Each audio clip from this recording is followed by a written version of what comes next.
In a heartwarming recorded message to her late husband, Connie said she never imagined being in the position where she would have to bury him.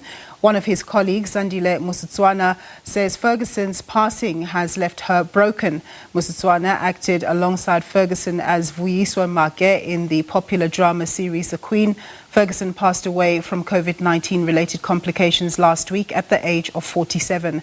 Musutswana is among the mourners at the Fourways Memorial Park, north of Johannesburg, where Ferguson was laid to rest a short while ago.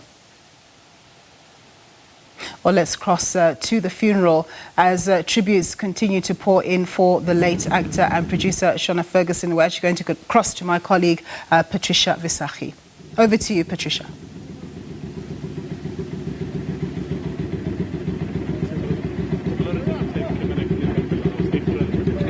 Over to you, Patricia. Can you hear me? Good afternoon, Nompo, and to our viewers. Those heartfelt proceedings that concluded here at the Fourways Cemetery, where, of course, the late, or rather the departed Mr. Shona Ferguson has now finally taken his place here at this cemetery, his final resting place. Those heartfelt condolences, tributes that, of course, we heard pouring out from really different parts of society, but I think in particular the messages by his children, his grandchild, and of course that message that was read on behalf of his wife, Connie Ferguson here. So it's really, messages that depicted a bold persona, a pioneer, a man who has really left an indelible mark in the hearts of many, who has been a positive change to, in particular, people in the arts industry, who we heard even this morning them testifying about how he gave them opportunities when many overlooked them. So let's speak to his foundation. Just introduce yourself, sir, and just tell us about how will we take forward Mr. Ferguson's legacy. Okay. Yeah, so my name is Conrad Mwanza. I run the Ferguson Foundation. Ferguson, Shona had a love for the people. He had a passion to improve the lives of people, and he was, especially when we set up the foundation, that's when we saw he gave all his time. No matter how busy he was, he still took time. So he has set up the foundation, so it's up to us now to preserve it and to build on it.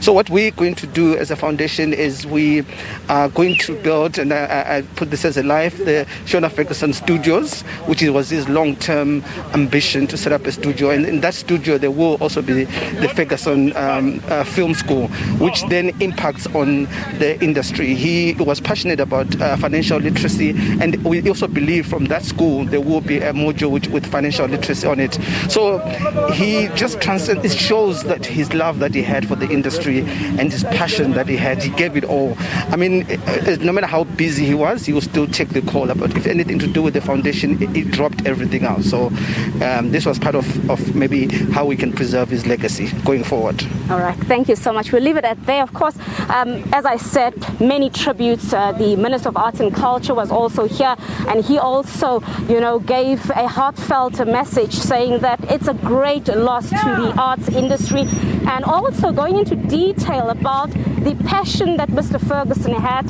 for, in particular, African culture. But of course, you would understand that this is a man that really, rubbed shoulders with many in different industries. One of the popular people here, who of course came to send off Mr.